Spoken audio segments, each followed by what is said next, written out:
Bonjour à toutes et à tous, c'est le docteur Damou, j'espère que vous allez bien. Aujourd'hui, une question qu'on m'a posée plusieurs fois quand j'avais mon cabinet de nutrition, c'est à propos du lait sans lactose. Est-ce que ça marche? Est-ce que c'est bien? Est-ce que c'est pas bien? Pourquoi ça existe? Eh bien, dans le lait, il y a du lactose. Le lactose fait partie de la famille des glucides. Ce disaccharide à la formule compliquée est fractionné dans l'intestin par une enzyme, la lactase, qui donne deux sucres simples. Une molécule de D-glucose et une molécule de D-galactose.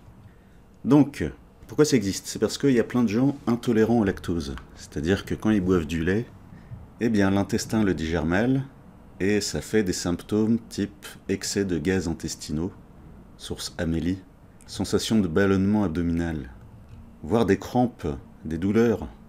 Le lactose fait partie des FODMAPs. Et donc le lait, 100 g de lait, c'est-à-dire 100 ml environ, 4,6 g de lactose pour 100 g, pour 100 ml. C'est énorme, c'est un morceau de sucre. Les symptômes apparaissent le plus souvent entre 30 minutes et 2 heures après l'ingestion de la nourriture contenant le lactose. Ça peut donner des diarrhées. En France, 30 à 50% des adultes ont une digestion incomplète du lactose, c'est énorme. Donc imaginez le nombre de gens en France qui sont toujours pas au courant qu'ils ont ce problème-là, qui ont mal au bide tout le temps et ils pensent pas à le dire au médecin. Parce qu'ils vont avoir mal un petit peu, mais le médecin, ils vont le consulter pour autre chose. Ils vont pas se dire je vais voir le médecin, faut que je pense à lui dire que j'ai des gaz. Et ensuite, même si tu le dis à ton médecin traitant, eh bien, est-ce que ton médecin va y penser? L'intolérance au lactose, eh bien, il y a une différence génétique par rapport aux origines ethniques. Oui, donc je parle pas des nourrissons, hein. La nutrition que je conseille, c'est pour les gens de plus de 2 ans. Et donc, en fait, en Europe, génétiquement, il y a moins d'intolérance au lactose. Et en France, regardez, pourcentage de l'intolérance au lactose selon les ethnies. Syria, je connais pas. Qui sont les moins intolérants au lactose? Les Anglais, les Allemands, les Autrichiens, les Français, 14e de leur classement, 17%. Et donc vous connaissez mes origines maghrébines. Eh bien j'ai ce problème, voilà, je le dis. Me faites pas boire de lait. Donc on remonte leur classement. Ah, ils sont séparés, Français du Nord, 17%, et Français du Sud de la France, 65%. C'est énorme. Indiens, Africains, Afro-Américains, Asiatiques, Indigènes d'Amérique du Nord, Asiatiques de l'Asie de l'Est. Bon, donc ça fait quand même un bon paquet de gens qui pourraient déballonner juste en arrêtant le lactose. Donc vous allez me dire, voilà, on donne du lait sans lactose et c'est bon. Eh bien, il y a d'autres problèmes.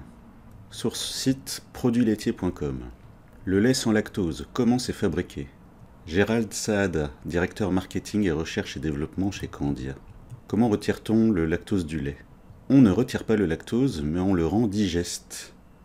C'est marqué là, le lait est ainsi prédigéré. Ça fait vachement envie, hein. Pourtant, il s'occupe directeur marketing. Le lait est prédigéré. Il reste moins de 0,1% de lactose dans le lait sans lactose. L'intolérance n'est pas une allergie, l'éviction totale n'est pas nécessaire ni même recommandée. Donc ça c'est vrai, s'il y a des traces de lactose dans un plat, t'auras pas forcément même le bide. Contrairement à l'allergie, exemple l'allergie au gluten, ils ont des produits spéciaux pour être sûr qu'il n'y aura pas de gluten dedans. Ensuite, il dit « L'avantage avec le lait sans lactose, c'est de pouvoir manger, boire et cuisiner le lait sans se poser de questions et sans prendre de mesures particulières. » Eh bien, je suis pas d'accord.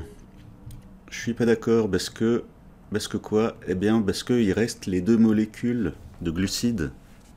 Et la pire des deux, c'est le galactose. Et ça, j'en ai parlé où? J'en ai parlé dans ma thèse.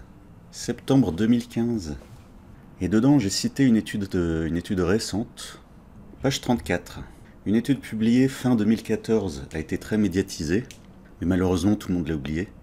C'était une étude suédoise, 60 000 femmes, 40 000 hommes, durée de suivi d'environ 20 ans.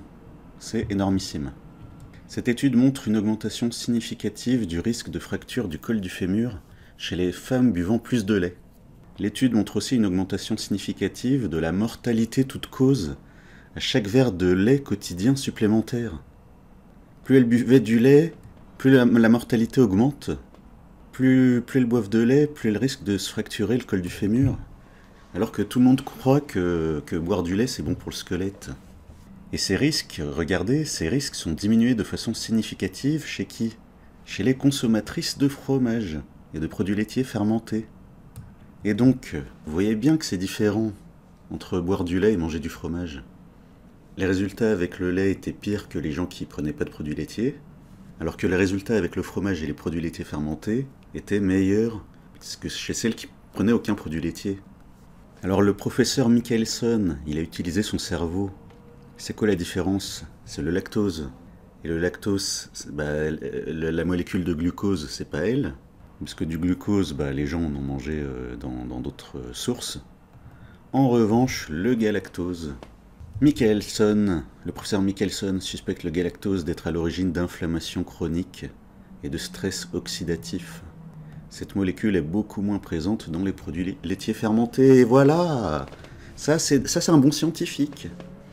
Et donc ça explique quoi? Ça explique pourquoi le lobby des produits laitiers, il dit, regardez, j'ai une étude scientifique qui dit que les produits laitiers c'est bien, tous, quels qu'ils soient. Et tu as les anti-produits laitiers qui vont dire, regardez, moi écoutez pas les lobbies, parce que moi j'ai trouvé une étude contre les produits laitiers. Voilà, ils ont mis tous les produits laitiers dans le même sac, et le résultat de l'étude est pas bon. Donc arrêtez tous les produits laitiers sans exception. Donc, en plus de ça, boire du glucose inutile, boire des sucres inutiles, ça peut être mauvais pour la perte de poids. Les glucides inutiles, ça peut être mauvais pour le diabète, pour équilibrer un diabète. Donc même sans lactose, ça reste, je continue de le... Même s'il est prédigéré, comme l'a dit le monsieur, c'est non, je le déconseille. Ensuite, alors vous allez me dire, les laits végétaux, les laits végétaux, ils apportent des glucides qui servent à rien. Voilà, comme ça c'est réglé. Pour les enfants en croissance, c'est fromage matin et midi. S'ils sont minces, ça les fera pas grossir. S'ils sont en surpoids ou obèses, vaut mieux qu'ils mangent le fromage le matin et le midi plutôt que le soir. Parce que grandir, ça veut dire avoir besoin de protéines, de lipides et de calcium. Mais les glucides, ça doit rester un complément. Voilà pour aujourd'hui. Si vous êtes au bout, pensez à mettre un like, ça fait plaisir. Pensez à vous abonner si ce n'est pas déjà fait. A bientôt pour la prochaine vidéo.